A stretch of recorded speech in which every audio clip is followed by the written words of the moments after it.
acabam entrando também no ritmo das férias. E aí, quando volta às aulas, é complicado, né? Porque os primeiros dias são mais difíceis. E a Eli chegou ali toda embananada. Eu digo, Eli, tu tá chegando atrasada, toda embananada. Ela, menino João começou a aula hoje, o negócio lá em casa começou, foi cedo, 6h30 da manhã eu tive que sair para levar o menino para a escola, vem para trabalhar e chega aqui, tem um horário que a gente não pode atrasar. O trânsito é realmente uma loucura, né? Porque as férias escolares de muitas crianças e de adolescentes também já chegaram aí ao final, né? Então, para muitos pais, o final do recesso traz mais um desafio, que é o de adaptar a rotina das nossas crianças, né, e dos pequenininhos. Então, para tirar nossas dúvidas e também dar dicas de como a gente precisa realizar esse processo sem muita dor de cabeça, a gente recebe aqui no programa a neuropsicopedagoga Ayana Marques. E hoje ela vai conversar aqui com a gente no nosso programa Revista Meio Norte, tá? Então a gente vai, a partir de agora, inclusive, também já convidar você que está assistindo o nosso programa para mandar mensagens, interagir com a gente, fazer perguntas também, aproveitar que a gente tem essa grande profissional participando aqui do nosso programa hoje. Bom dia, Ayana! Seja bem-vinda aqui ao nosso programa. Muito obrigada pelo convite. Olha, eu estava falando exatamente sobre isso, né? Eu estava ali conversando no camarim ainda há pouco com a minha amiga jornalista Eli Lopes e a gente estava falando sobre esse retorno das aulas, né? A rotina acaba mudando completamente. É um mês de férias, mas parece assim que para eles, né, para as crianças, é pouco. Ele disse que o filho dela falou assim, mãe, eu não quero acordar, não, mãe, eu não quero ir para a escola, porque já estava realmente muito habituado ali com aquilo, né? Exato. E aí, essa rotina, quando ela quebra no meio por conta das férias, para retornar, para reorganizar, não é brincadeira, né? É verdade, precisa-se de muito equilíbrio, muita tranquilidade nesse processo. Tem alguma fórmula mágica para evitar o choro e a birra dos pequenos? Fórmula mágica não tem, mas tem algumas estratégias que podem fazer justamente através da rotina, antecipar essas informações. Antecipar, por exemplo, o retorno às aulas e começar a se reorganizar dia após dia esses horários, mais próximo do horário de quando for retornar. Porque quando deixa tudo para a última hora, onde ele já vai ter que executar, ele já vai ter que começar a ir para a escola, acordar cedo e não há esse preparo, o sono não está com o horário regulado, ele vai ainda sentir muito, até fisicamente falando, o cansaço desse retorno, que ele estava ali muito mais tranquilo, mais parado, mais ativo em outras atividades e não na rotina escolar. Ou seja, o ideal é fazer mesmo uma espécie de período de preparação antes do início real da nova rotina, mas eu sei também que, por exemplo, muitos pais e muitas mães acabaram que não fizeram isso, né? Que não, principalmente no mês de julho, porque quando chega no outro mês, no outro período de férias, na realidade, é bem mais tranquilo, porque é um período mais longo. Mas o mês de julho, ele passa rápido. E aí, mal você começou as férias, você já vai ter que voltar à rotina. Pois é, e para quem estuda pela manhã, voltar à rotina do sono é também um desafio, né? Desafio, exato. Porque o sono, ele já começa lá nas férias, né? Naquele período de férias. Eu quero acordar um pouco mais tarde, eu quero dormir um pouco mais tarde. E isso acaba mudando, biologicamente falando, a rotina de sono. E aí há necessidade de uma reorganização mesmo com relação a esses horários de dormir.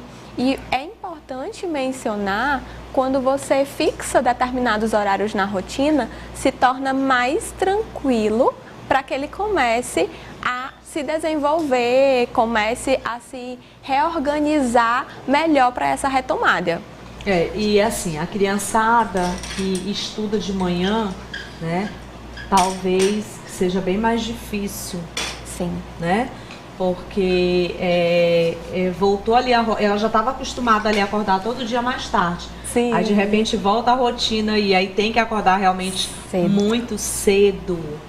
Não é fácil. Não é fácil. E o que é importante? Começar a fazer essa higiene do sono à noite. Então, desligar telas o mais cedo que conseguir, antes do dia 7 horas, por exemplo. E já ter esse momento de um banho relaxante. Cada criança e cada família tem o seu, vamos dizer assim, a sua rotina específica. Sim. Mas essas atividades, já preparando o corpo sentindo que vai dormir, diminuindo as luzes, deixando o ambiente mais próximo do que a gente vai sentir quando dormir, faz com que essa criança consiga. Eu, por exemplo, faço muito isso lá em casa, sabe, Ana? Sim. Preparar realmente um ambiente para o sono. Então, assim, por exemplo, até a dica também para os pais, porque como a gente falou, né, pai e mãe, ou cuidador, ou tia, não importa. Quem cuida da criança, quem já leva ela ali para a escola, quem já tem essa obrigação mesmo, Sim. porque nós temos que ter obrigação com os nossos pequenos, né? Exato. Então, colocamos no mundo, a gente tem que cuidar, Exato. né? Então, a gente tem essa obrigação realmente, mas a gente tem que entender que nós também precisamos fazer com que eles vejam o que nós estamos fazendo para estimular também com esses pequeninos essa prática por exemplo, dormir mais cedo. Então, assim, essa higiene do sono, ela é muito importante. Por exemplo, lá na minha casa eu tenho que dormir muito cedo, porque eu acordo também muito cedo para vir trabalhar. E antes de acordar cedo, e antes da questão do trabalho em si, eu já acordo 5h30 da manhã, porque eu tenho já uma rotina comigo. Então, eu já acordo cedo para fazer uma caminhada, para fazer ali um cardio, ir na bicicleta, para já aquecer o meu corpo, para aguentar a rotina do dia a dia. Então, 6h30 da manhã eu já tenho que estar ali tomando banho, para 7 horas eu já saí de casa para correr para cá, para 7h30 eu estar aqui. Então, eu tenho essa rotina. Se eu quebro essa rotina, por exemplo, à noite, né, já vai ser um problema que eu vou ter de manhã cedo. Por quê? Porque eu não vou conseguir acompanhar o meu ritmo. Então, eu já faço essa higiene do sono. Então, o que eu faço? Eu já me desligo de telefone. Sim, quero importantíssimo. Quero nem saber se me mandar mensagem depois de 8 horas da noite. Pode ter certeza que eu só vou ler a tua mensagem e falar com você no outro dia, né? Porque eu procuro fazer isso mesmo. Não sei, só se for alguma coisa muito urgente, mas se for urgente, tem ali o celular do meu marido e tem os meus filhos e tudo, enfim. Mas eu me desligo completamente. Eu tive que fazer isso. Primeiro porque eu estou passando por um período que é muito difícil para nós mulheres, que é a questão do climatério, né? A vinda da menopausa, aquele período em que você passa um ano para poder dar o diagnóstico final da menopausa, porque o climatério é aquele período de 12 meses que a mulher passa sem menstruar. Então, nesse período, o que acontece com a gente? A gente não tem sono, a gente tem uma insônia danada, né? Sim. E aí, o que eu faço? Eu tomo um chá noturno. Eu até compartilhei com os meus seguidores ontem nas minhas redes sociais, inclusive vou pedir para minha produção ver se encontra aí. Eu compartilhei o que eu faço, que a gente chama isso realmente da higiene do sono, né? Exato. Já fiz ali o meu chazinho, que ele é um chá que ele já estimula realmente esse sono, né? O meu sossego. Então, ele tem ervas que fazem com que o nosso metabolismo consiga relaxar para você ter uma boa noite de sono. Então, eu apago todas as luzes, tudo lá em casa. Eu vou apagando as lâmpadas, apagando as luzes. Aí, eu já preparo o meu ambiente. Eu coloco uma velinha lá no meu quarto, aromatizada, com aquele cheirinho bom. Aí eu já me relaxo, tá? Não fico mais na televisão de jeito nenhum, nem olhando para celular, porque eu me desligo completamente. E mesmo que eu não esteja com sono, eu vou fazendo com que o meu sono, eu vou estimulando a chegada desse sono. Sim. Por quê? Porque eu apago, olha o chazinho aí, eu tomo meu chazinho, aí eu apago direito. Gente, quando eu menos espero, eu agarrei no sono. Por quê? Porque eu já estimulo aquela minha rotina.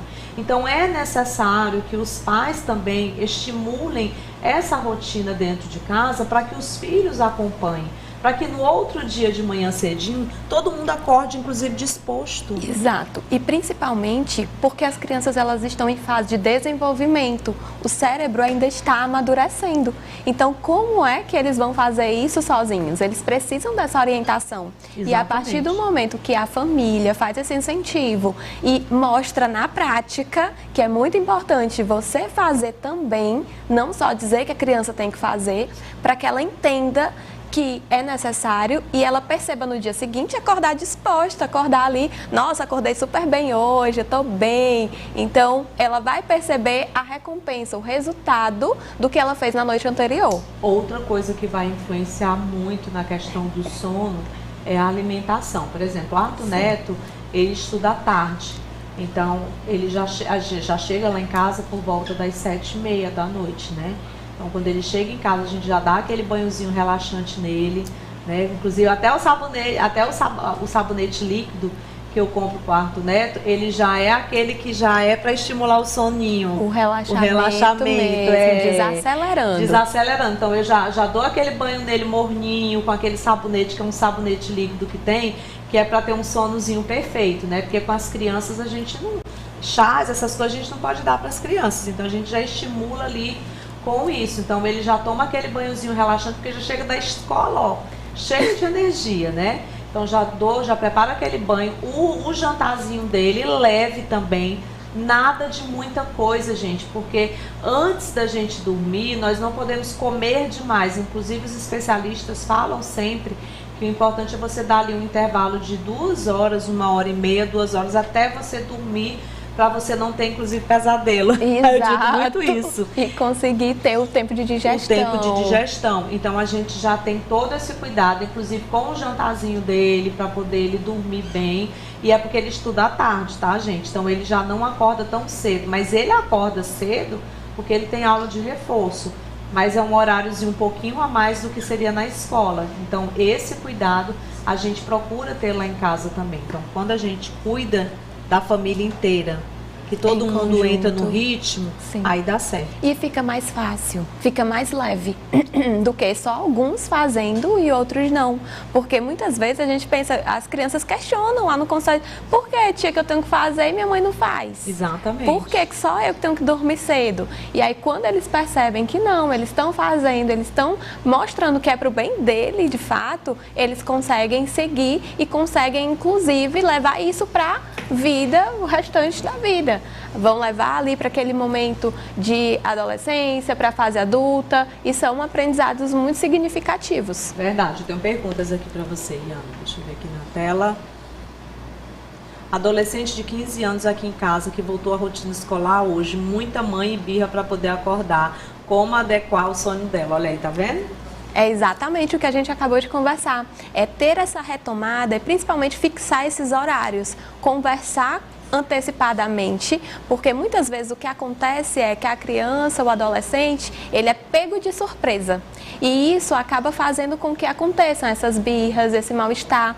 Ou, muitas vezes, a noite de sono não está sendo suficiente, aquele tempo de dormir, que vai variar de pessoa a pessoa. Então, há necessidade também de você investigar a quantidade necessária para ter um sono reparador, para acordar disposto, porque se não tiver, isso também vai impactar e aí você acorda. Nós, enquanto adultos, acordamos mal-humorados, às vezes não quer levantar, quer ficar mais 5 minutinhos, quem dirá crianças e adolescentes. Então é importante fazer isso e é todo dia, não é só um dia, tem que ter constância, tem que ter consistência com relação a esses hábitos, a essa rotina mesmo de sono, de alimentação, de estudos, todos esses horários que são prioritários na vida, tanto das nossas crianças quanto dos nossos adolescentes. E eu até digo assim, Iana, se por acaso o pai e a mãe identifica que para aquela criança acordar de manhã muito cedo está fazendo mal para ela, é algo realmente que está mexendo muito com o psicológico dessa criança, sim, muda para o turno da tarde. Exato. Tá? Existe muito disso mesmo, Carla. Há uma necessidade de se desmistificar que a criança precisa também fazer tudo aquilo conforme a rotina do adulto. Exato. Porque nós, seres humanos, somos muito diferentes. E tem crianças que chegam no consultório e a demanda é, não está tendo desenvolvimento na escola. Quando eu faço o ajuste de um turno, a criança se estabiliza, se desenvolve, porque primeiro, ela não conseguia dormir o suficiente, segundo, ela não gostava de estar naquele horário no ambiente, ela começava a produzir depois das 10 horas, que já era o horário que ela iria sair.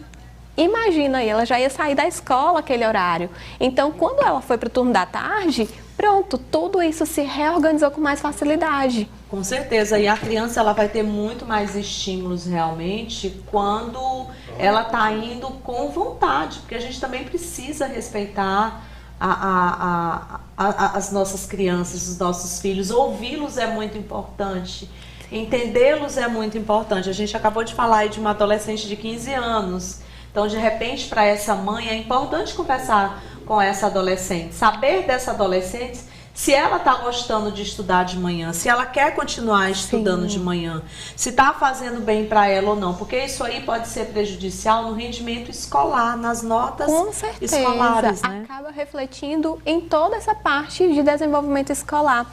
E além disso, a gente também consegue ver, a gente consegue perceber que existem transtornos, existem situações relacionadas ao sono. Sim. E quando você percebe que mesmo com essas mudanças, você não está conseguindo o resultado esperado, é importante fazer uma avaliação do sono. Sim. Se aquele sono está sendo um sono realmente reparador ou se não, fica no sono superficial.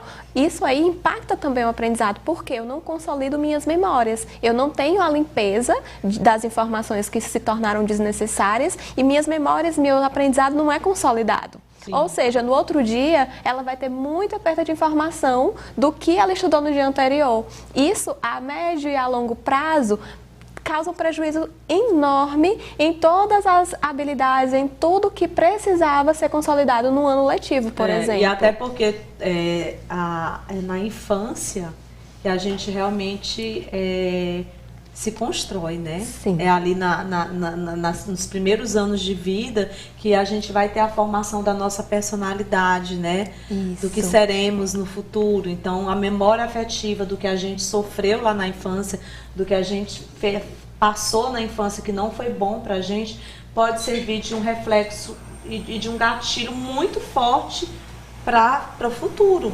Exato, dessa com criança. certeza. Porque ela vai ter aquela memória afetiva do não gostar, inclusive, de estudar. Isso, como se fosse algo muito ruim, muito negativo. E ela vai crescer com essa percepção. Exatamente. Com relação ao estudo, que é algo que vai exigir demais e que a recompensa é mínima ou que não existe recompensa. E hoje a gente tem visto, quanto mais as crianças estão sendo sobrecarregadas de conteúdos, estão sendo sobrecarregadas de informações o tempo inteiro, mais elas têm aversão a essas atividades. E essa aversão é chegar hoje, eu ver crianças de 5, 6 anos dizendo: tia, eu odeio a escola, eu odeio estudar. Isso é muito forte para uma criança tão pequena. É muito forte. Muito forte. E por que você não gosta? Porque eu tenho que fazer um monte de coisa, eu tenho que ficar estudando um monte de coisa. A única hora que eu gosto é do recreio, que eu posso ser eu, que eu posso brincar, que é o tempo que eu tenho de brincar no meu dia. 20 minutos de intervalo na escola. Aí tem que ver isso mesmo. Vamos para mais uma pergunta. Como readaptar também a rotina de estudos? Tem uma adolescente de 16 anos aqui que sempre dá trabalho para voltar a estudar. Dentro da rotina diária, nós temos a rotina de sono, a rotina de alimentação, que elas são fixas. Eu sempre costumo dizer que elas precisam ser fixas, né? Na parte de alimentação, ter os horários específicos e na parte de sono. Com relação a de estudos, precisa ser previamente combinado e ser planejado toda essa rotina. Não é só dizer que você tem que estudar, você vai estudar de 2 às 6, você vai estudar a tarde inteira e uma parte da noite. Não é assim que funciona. Você precisa entender quanto tempo de atenção sustentada essa criança, esse adolescente possui. Você tem que entender quais são as pausas necessárias. Que momento você vai parar para essa criança ter uma pausa e depois ela voltar? Como você vai estruturar as disciplinas? Quais são os componentes que eu preciso colocar prioritariamente que demandam mais energia dela? Então, todo esse preparo é de conhecimento muito específico e individual, mas geralmente é colocado no contraturno. Quando a criança estuda pela manhã, por exemplo, ela precisa dormir um pouco, descansar, não necessariamente dormir, ter uma soneca, mas descansar quando ela retoma da escola, quando ela retorna, para daí começar a estudar e não fazer emendar tudo. Ela chega, almoça, pronto, já vai estudar. Então, é importante ter esse momento de pausa, de descanso, para essa reorganização dos circuitos neuronais mesmo, que foram estimulados a manhã inteira. E a partir disso, você vai identificando quais são as disciplinas do dia, o que é prioritário naquele momento e criar um quadro de rotina de estudos. Dentro desse quadro, mostrar como que cada disciplina vai ser executada, se alguma delas precisa de um professor particular, conseguir fazer esse horário que aconteça ali determinado, 1 hora ou 2 horas na semana, no dia, e aí você faz a intercalada na semana. E muito importante, ter cuidado para não sobrecarregar no final de semana. E outra coisa também que eu acho fundamental, não fazer isso de forma impositiva. Com certeza. Impondo, tá? Você tem que fazer de uma forma conversada. Exato. Né? O diálogo, ele é muito importante. Os pais, as mães precisam dialogar com seus filhos. Meu amorzinho, ó, aqui você vai estudar tal, você vai isso, e não sei o quê. Por que que isso? Olha, meu filho, é assim, tratar com amor, tratar com carinho, sabe? A gente precisa realmente estabelecer essa relação de amizade com os nossos filhos, porque isso vai trazer para eles uma confiança muito grande, inclusive deles poderem dizer: mãe, pai, olha, eu não consigo, eu tô tendo dificuldade, eu tô isso, eu tô aquilo. E quando é de uma forma muito impositiva, de muita responsabilidade, porque assim, as crianças estão tendo muita responsabilidade. Eu fico muito preocupada assim, como essa geração tá vivendo, né? Porque é muita responsabilidade em cima das crianças, é uma carga horária muito grande, são muitas disciplinas, é muito estudo, é muita coisa. E é muita coisa mesmo, isso tudo atrapalha muito. Sim, precisa haver um equilíbrio. Eu escuto bastante das famílias e muitas vezes das próprias crianças: tia, eu não tenho tempo para brincar, eu não tenho tempo para ir na casa de um amigo, porque eu tenho uma rotina, não só uma rotina de estudo, mas também de atividades extras. É o inglês, é a natação, é a aula de dança, é o balé, são várias atividades e que muitas vezes elas não estão ajustadas especificamente para a necessidade daquela criança. Muitas vezes aquela criança não consegue ainda passar aquele tempo, ter todo aquele momento de estudo, de concentração. E aí, quando ela é sobrecarregada nessas atividades, ela acaba não fazendo bem cada uma delas. E aí vai passando o tempo e não é aproveitado o que ela tem de melhor. Às vezes, essas atividades, inclusive, são atividades que nem são da preferência da criança. São atividades porque a família ou porque a escola fez uma indicação, mas que para ela não faz sentido.